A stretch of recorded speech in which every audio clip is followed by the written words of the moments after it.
Welcome to the Big Blue Radio Show, coming to you on Tulsa Community College's online radio station, The Grid, and on the Creativity Channel. I'm Lee Goodson, president of Tulsa Community College. And I'm Greg Stone, provost of TCC's Metro Campus.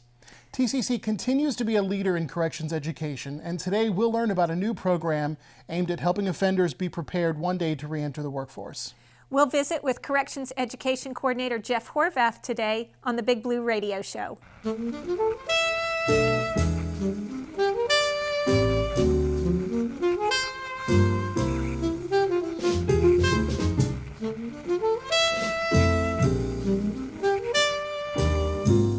Jeff Horvath, it's great to have you today. Thanks for being on the show. We appreciate your time. Yes, thank you. Recently, TCC was named as one of 3 schools in the state to participate in a new pilot program that would offer federal financial aid to inmates who are pursuing their post-secondary education. How did our participation in that pilot program come about? Sure, it's an interesting question because about a little over a year ago, I got an email ping stating that they were going to pursue Pell for offenders. So I quickly got our internal team together and said, this is something that we may want to pursue. And then thanks to the leadership of President Goodson, we wholeheartedly pursued that. And so it was a series of submissions to a very competitive process. Over 200 colleges applied to this initiative, and unfortunately we're one of 3 in the state that actually were selected to be an experimental site for this. So. And give us a sense, just really briefly, sort of an overview of the program of this pilot Pell. Sure. Well, the emphasis is to offer Pell Grant to incarcerated. It's been over 20 years since the Department of Education has been able to offer this to incarcerated. So it's really going to be a game changer for our industry because we have over 150 offenders on our wait list right now wanting to take our TCC classes, but they just can't. They don't have the money. So this is going to provide another means for them to be able to open the door up to pursue their education through TCC. And tell us about the importance of the Second Chance program. What kinds of opportunities will the inmates that are participating in it have that they wouldn't otherwise have? Okay, sure. Well, like I say, there's a huge wait list to get into our program. So I think, first and foremost, that's going to open up this opportunity, many more. And we feel that just scratches the surface of those that want to take the education through TCC. But then we're going to be able to expand some of the programs we offer. So I think that's going to be huge. We're already working on an additional certificate, so I think that'll open the door. And the bottom line is we're trying to provide marketable skills for them upon reentry so that they can get a job and become a productive member of society, tax-paying citizen. And that's what they want, bottom line. So I think this is going to provide more opportunities for them. So.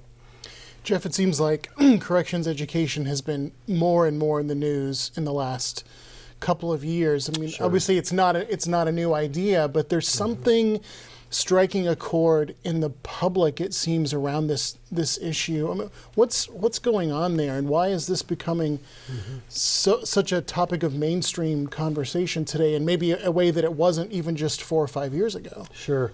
Well, I think there's several factors. I think one is public safety, crime. That's a very big hot button right now politically. You know, our communities around the nation are wanting to address some of the needs here from a community-based perspective. The other factor is we've seen that what we've been doing just isn't working. Oklahoma, we're #1 in the world for women incarceration rates per capita, and men we're top 5. And so, you know, if we keep doing the same things over and over again, we're going to get the same results. So I think the timing's right to look at some more innovative approaches to try to address some of these needs. And so I think that's what's the kind of the groundswell is happening out there in our communities to try to address these needs a little bit differently than we have in the past. So you have somebody that's been incarcerated and they're released, and there's a endless number of barriers that they face when they get out. I think of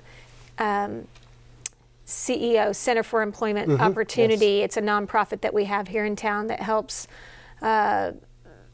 former inmates find a path into the workplace.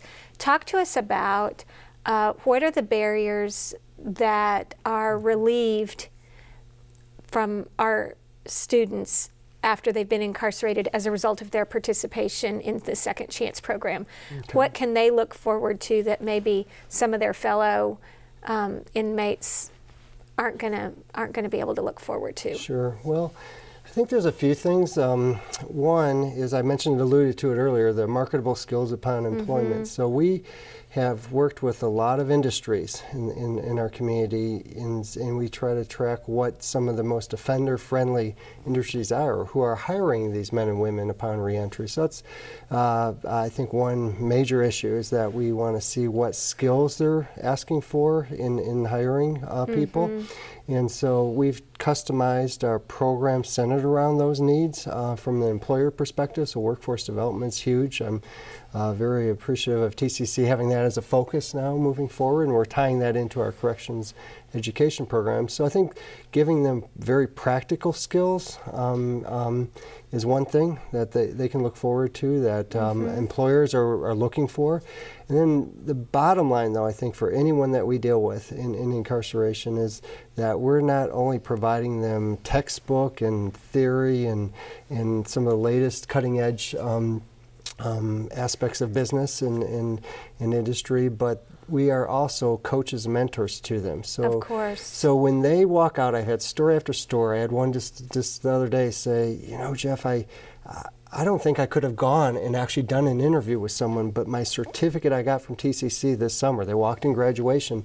Now I have the confidence. I see that. I tangibly can see that. And I have the confidence where I can go talk to an employer and have the ability to speak clearly and then present to him some of the things I've learned through this experience. So I think that that's it's a really very tangible great story. thing. I went to graduation this year, and I don't know, Dr. Stone, if you've had an opportunity to I ever haven't. go. I haven't so yet. put it on your calendar for Yes. next summer, because it's we talk about our favorite day is graduation and convocation and the first day of class. This is another in that handful of favorite days throughout the year for me, being part of TCC. So I met this mother. And I'm not trying to hijack your interview here, but I want to tell this story. There was a group of gentlemen that had been through a creative writing process that Karen Harmon led, your colleague on West Campus. And they had their book, and of course Chef Jeff was the speaker, and they all had him sign their book and the book that they published. But there was a mother or a grandmother there, I'm not sure. And she just came up to me and said thank you and gave the biggest hug. It was euphoric. She was just, she said, I've never had anyone in our family graduate from college or have a certificate or anything. So first generation was happening right there at Connor Correctional Facility. So it was really great. What majors, what are the skills that an inmate can, which I'm not trying to take up too much, but what are the skills that an inmate can leave with where they can actually get hired? Because obviously there's fields that they won't be going into because they are not eligible for hire in those fields. What are the fields they are eligible for hire for, and where we deliver that education? Sure. Well, we start off often with most students in the business computer user certificate. Business computer skills are transferable to many industries, most industries, if you will. So that's a very, very core basic knowledge skill set. And I actually had one employer say that they came to me and said, some of your graduates know more than our employees, and they want to send their employees to go through that training at TCC. So that was eye-opening. So that's a very, very tangible skill set there, to understand the latest in Microsoft and other programs. So that's one thing. And then they can lead on to the track of more specialized, like horticulture. We have a very strong horticulture program up there. So impressive. And so that's something they're doing there, where they can get a job in that industry, which is also leading to construction. When you think of construction, you often think of road work and that, but a lot of construction jobs are tied to horticulture, believe it or not. So landscape design. And so that's another one. And then more of the general business side of it. So they'll walk out with skill sets with customer service and marketing, management, leadership, and some of these areas where they can have a confidence and a skill set. Then they get through the same courses that our students on campus go through. So we're talking accounting and managerial and financial, some business law, some of these key ethics is a huge one for us. We think that for any student, but for this this group, I think that's absolutely a good foundational Especially as course. they're going through that transformation. Good. So we often talk about it being a mental transformation for them as much as an academic. So, Great. Jeff, I want to ask you in a minute how you became interested in corrections education, but first, just briefly remind us, talking about not only what job skills that inmates can walk out and use as they get back into society, but recidivism is also extraordinarily low. Yeah. Talk to us about that information and kind of remind us about that aspect and how and about a lower amount of repeat offenses later on. I'll get it out eventually. It can be, in some states, it's as high as 60-65%. And recidivism is defined by the time when someone is released, reenters society, and then within 3 years are they reincarcerated. So that's kind of the benchmark there.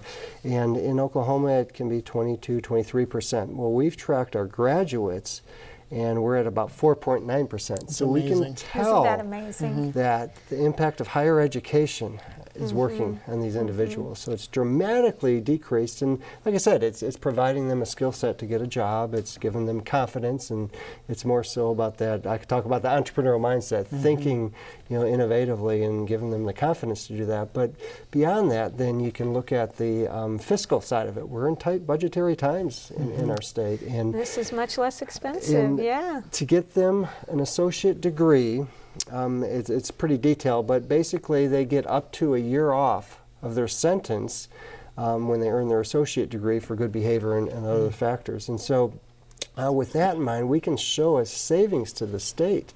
We know how much it costs to incarcerate someone per year, depending on the security level they're at, but it could be $15,000 or above. And so we can see now, if they're not year after year incarcerated, the direct savings to the state and the community. And being able to see that firsthand has got to really keep you motivated in your work. Talk to us briefly about how you got involved in corrections education. Sure. I've done some philanthropic outreaches to prisons over the years, so I've always had a passion to serve this population, if you will. But in addition, I led one of the largest entrepreneurship training companies in the country for many years, for about 10 years. And we worked with about 200 community colleges and universities around the country, and several of those did prison education or correctional education. So I worked directly with them, gave some grants to some of these organizations. So I saw the impact and partner with some of these organizations, and so that always drew me to want to work in this area. And so then the door opened for me to come to TCC to do that. So it's fascinating, though. It's a lot of hard work. Anything we do can be a lot of hard work, but what motivates me is these stories at graduation. I think of a single mother who hadn't seen her kid. The kid was, her son was probably about 3 years old, I'm estimating, hadn't seen her son in 2.5 years. Walked into TCC graduation. The family was reunited that night. They disconnected from her from some of the things that she had done, of course.